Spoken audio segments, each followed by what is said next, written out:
Bom dia, pessoal. Hoje são 29 de junho, uma terça-feira, e vamos para mais um vídeo aqui no canal Espiritismo na Prática.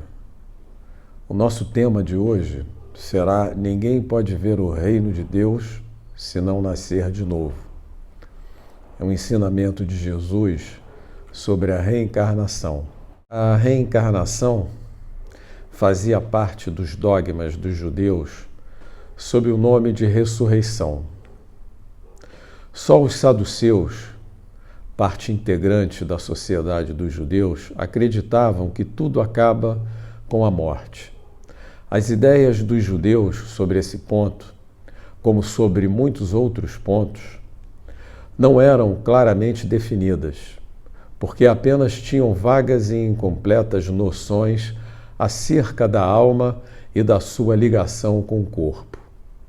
Os judeus acreditavam que um homem que já tivesse vivido poderia reviver, sem saberem precisamente de que maneira esse fato poderia acontecer. Os judeus chamavam de ressurreição o que o Espiritismo chama de reencarnação. Com efeito, a ressurreição dá a ideia de voltar à vida ao próprio corpo que já está morto, o que a ciência demonstra ser impossível, sobretudo quando o corpo já se encontra por muito tempo sem vida.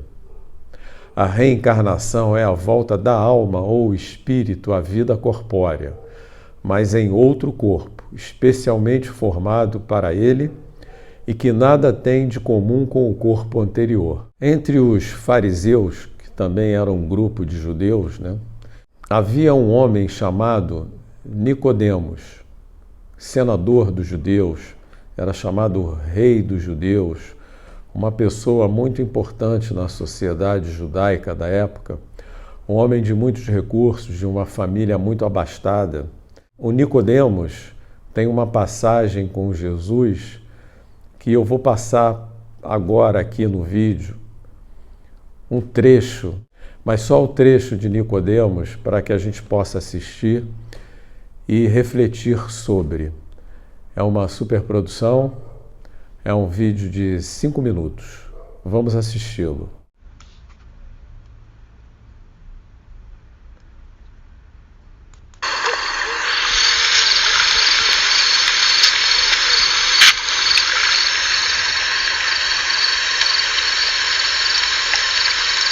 Rabi,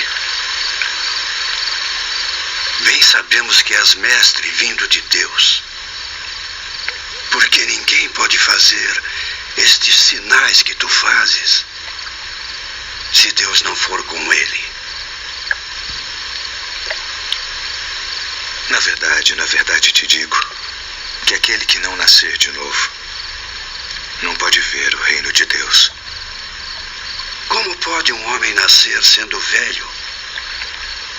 Pode, porventura, tornar a entrar no ventre de sua mãe e nascer?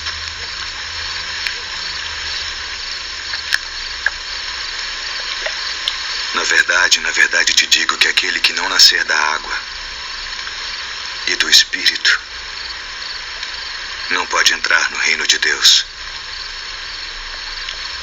O que é nascido da carne é carne, e o que é nascido do Espírito é Espírito. Não te maravilhes de te ter dito: necessário vos é nascer de novo.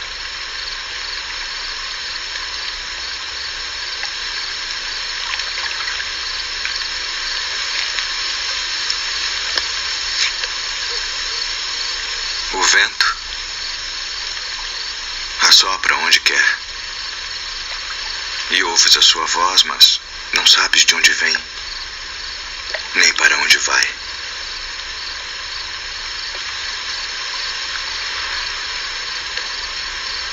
Assim é todo aquele que é nascido do Espírito. Como pode ser isso? Tu és mestre de Israel e não sabes isto? Na verdade te digo que nós dizemos o que sabemos e testificamos o que vimos, e não aceitais o nosso testemunho. Se vos falei de coisas terrestres e não crestes, como crereis se vos falar das celestiais?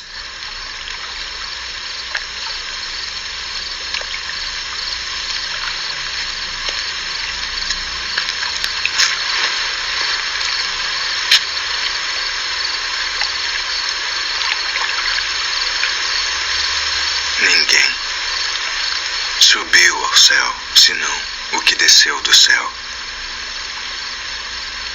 O Filho do Homem que está no céu. E como Moisés levantou a serpente no deserto, assim importa que o Filho do Homem seja levantado, para que todo aquele que nele crê não pereça, mas tenha a vida eterna. Porque Deus amou o mundo de tal maneira que deu seu Filho unigênito, para que todo aquele que nele crê não pereça, mas tenha a vida eterna.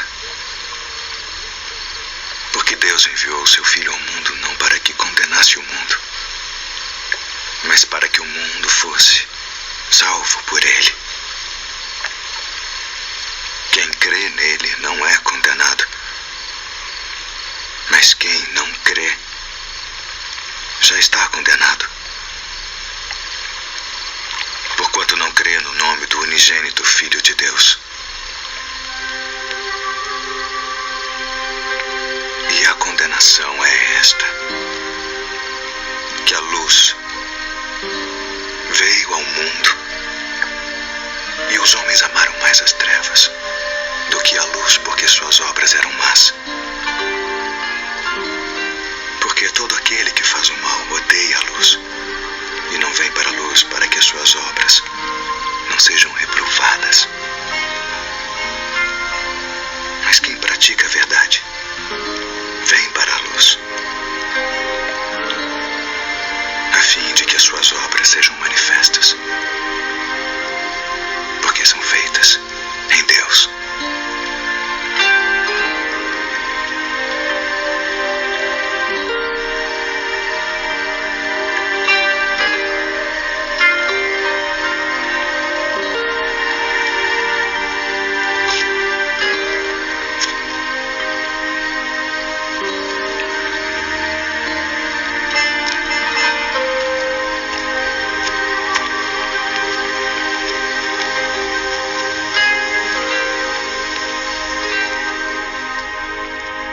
Ouvindo atentamente a conversa que Jesus teve com Nicodemos, observamos que Jesus reafirma a ideia da reencarnação com toda a sua autoridade e a põe por princípio e como condição necessária quando diz: ninguém pode ver o reino de Deus se não nascer de novo. E insiste, acrescentando: não te admires de que eu te haja dito ser preciso nasças de novo. Estas palavras, se um homem não renasce da água e do Espírito, foram interpretadas no sentido da regeneração pela água do batismo. O texto primitivo, porém, rezava simplesmente: não renasce da água e do Espírito, ao passo que em algumas traduções as palavras do Espírito foram substituídas por do Santo Espírito, o que já não corresponde ao mesmo pensamento. Esse ponto é muito importante, pois ressalta os primeiros comentários a que os evangelhos deram lugar, como será possível comprovar um dia, sem sombra de dúvida. Para se compreender o verdadeiro sentido dessas palavras, cumpre também se atente no significado do termo água, que ali não for empregado na acepção que lhe é própria. Os antigos acreditavam que a terra saíra das águas e, por isso, consideravam a água como um elemento gerador absoluto. Assim é que, em Gênesis, capítulo 1, se lê: o Espírito de Deus era levado sobre as águas, flutuava sobre as águas. Que o firmamento seja feito no meio das águas, que as águas que estão debaixo do céu se reúnam em um só lugar e que apareça o elemento árido. Que as águas produzam animais vivos que nadem na água e pássaros que voem sobre a terra e sob o firmamento. Segundo essa crença, a água se tornara o símbolo da natureza material, como o Espírito era o da natureza inteligente. Estas palavras, Se o homem não renasce da água e do espírito, ou em água e em espírito, significam, pois, se o homem não renasce com o seu corpo e sua alma. Tal interpretação se justifica, aliás, por estas outras palavras. O que é nascido da carne é carne, e o que é nascido do espírito é espírito. Jesus estabelece aí uma distinção positiva entre o espírito e o corpo. O que é nascido da carne é carne indica claramente que só o corpo procede do corpo e que o espírito independe deste. O espírito sopra onde quer. Ouve-lhes a voz, mas não sabes nem de onde ele vem, nem para onde vai. Pode-se entender que se trata do Espírito de Deus, que dá vida a quem ele quer, ou da alma do homem. Nesta última acepção, não sabes de onde ele vem, nem para onde vai, significa que ninguém sabe o que foi, nem o que será o Espírito. Necessidade da encarnação. A passagem dos espíritos pela vida corporal é necessária para que eles possam cumprir os desígnios cuja execução Deus determinou. A existência do espírito na vida corporal faz-se necessária, uma vez que as atividades que são obrigados a exercer lhes auxiliam no desenvolvimento da inteligência. Sendo soberanamente justo, Deus tem que distribuir tudo igualmente por todos os seus filhos.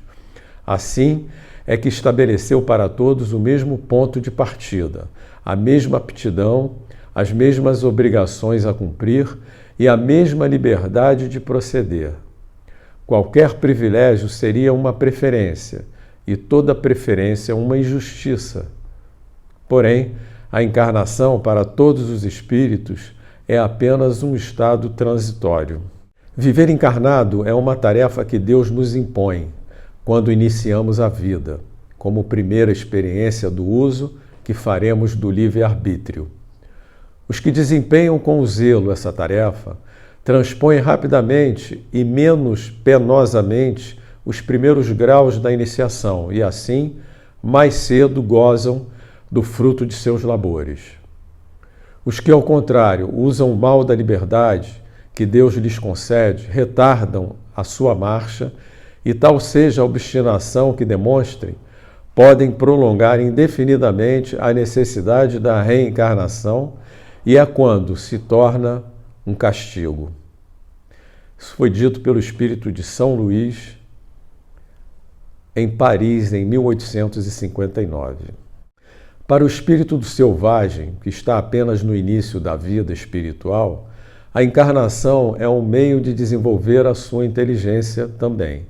Contudo, para o homem esclarecido, em que o senso moral se acha largamente desenvolvido e que é obrigado a percorrer de novo as etapas de uma vida corpórea cheias de angústias, trata-se de um castigo, pela necessidade em que se vê de prolongar sua permanência em mundos inferiores e imperfeitos. O homem que trabalha ativamente pelo seu progresso moral, além de abreviar o tempo da encarnação material, pode também transpor de uma só vez os degraus intermédios que o separam dos mundos superiores. As diferenças que há entre os homens, desde o selvagem até o homem civilizado, mostram quais os degraus que tem de subir na escala moral e intelectual. Pela reencarnação no mesmo globo, quis Deus que os mesmos espíritos, pondo-se novamente em contato, tivessem ensejo de reparar seus danos recíprocos. Por meio das suas relações anteriores, quis, além disso, estabelecer sobre base espiritual os laços de família e apoiar numa lei natural os princípios da solidariedade, da fraternidade e da igualdade. Queria te agradecer pela sua presença aqui. Queria te pedir para divulgar esse vídeo nas suas redes sociais, fazendo com que dessa forma nós possamos divulgar a doutrina espírita, a doutrina cristã, essa doutrina que tanto nos faz bem. Muito obrigado e até a próxima.